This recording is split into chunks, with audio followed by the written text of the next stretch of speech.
कि उद्धव जी से पूछो। अब ये हनुमान चालीसा का ही प्रभाव है कि 40 दिन के अंदर 40 विधायक चले गए। केजरीवाल आ रहे हैं, तो वो कह रहे थे संजय राउत जी वहां पे कि हमारे विधायक अगवा कर लिए गए, अगवा हो गए।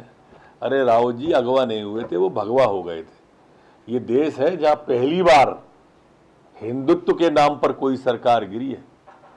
मेरा देश बदल रहा है। महाराष्ट्र में उद्धव सरकार गिर चुकी है।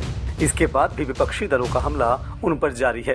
अभी आपको सुनाया मध्य प्रदेश के गृह मंत्री नरोत्तम मिश्रा का बयान, जिसमें वो साफ कह रहे हैं कि महाराष्ट्र में सरकार का गिरना हनुमान चालीसा का प्रभाव है कि 40 दिन में 40 विधायक पार्टी छोड़ गए। उन्होंने संजय राउत के उस बयान पर भी तंज कसा जिसमें उन्होंने कहा था कि विधायक अगवा हो गए हैं।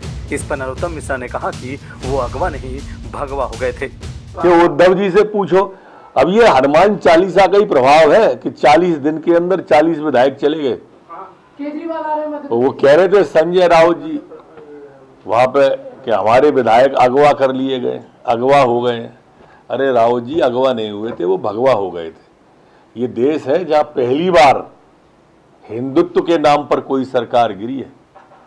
मेरा देश बदल रहा। देखो, कदली सीप भुजंग मुख स्वाति एक गुण तीन, और जैसी संगत बैठिए तैसोई फल दीन।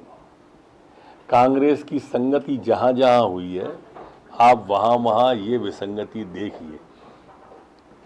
इसीलिए विद्वानों ने कहा है कि अहिफन गए तो विष बने, कदली गए कपूर, और सीप गए मुक्ता बने, संगत को फलसूद। अखिलेश यादव संपर्क में आए, साफ। तेजस्वी संपर्क में आए, साफ। उद्धव संपर्क में आए, पार्टी साफ हो गई। ये संगत का प्रभाव है कांग्रेस की, ओले की तरह काम कर रही है। कमलनाथ जी भी गए थे सरकार बचाने, अपनी बचा नहीं पाए थे। मतलब अब झारखंड की बारी मानी। नहीं, बारी तो आप किसी की भी मान सकते हो, ये आपकी इच्छा है। उनकी जिनकी खुद की सरकार गिरती है, जिनकी खुद की पार्टियां टूटती हैं, ये उनसे पूछो, नेतृत्व करने वालों से। आप मध्य प्रदेश का हमसे पूछ रहे हो, कमलनाथ जी से पूछो 32 विधायक कैसे छोड़ के चले गए।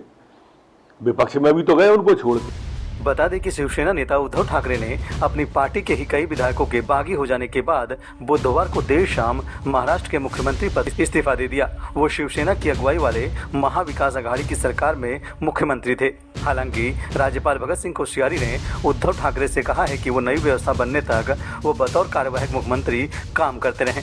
उद्धव ठाकरे ने बुधवार को एक ऑनलाइन संबोधन के दौरान इस्तीफे का ऐलान किया। इस दौरान उन्होंने ये भी कहा कि वो नहीं चाहते हैं कि शिवसैनिकों का खून बहे।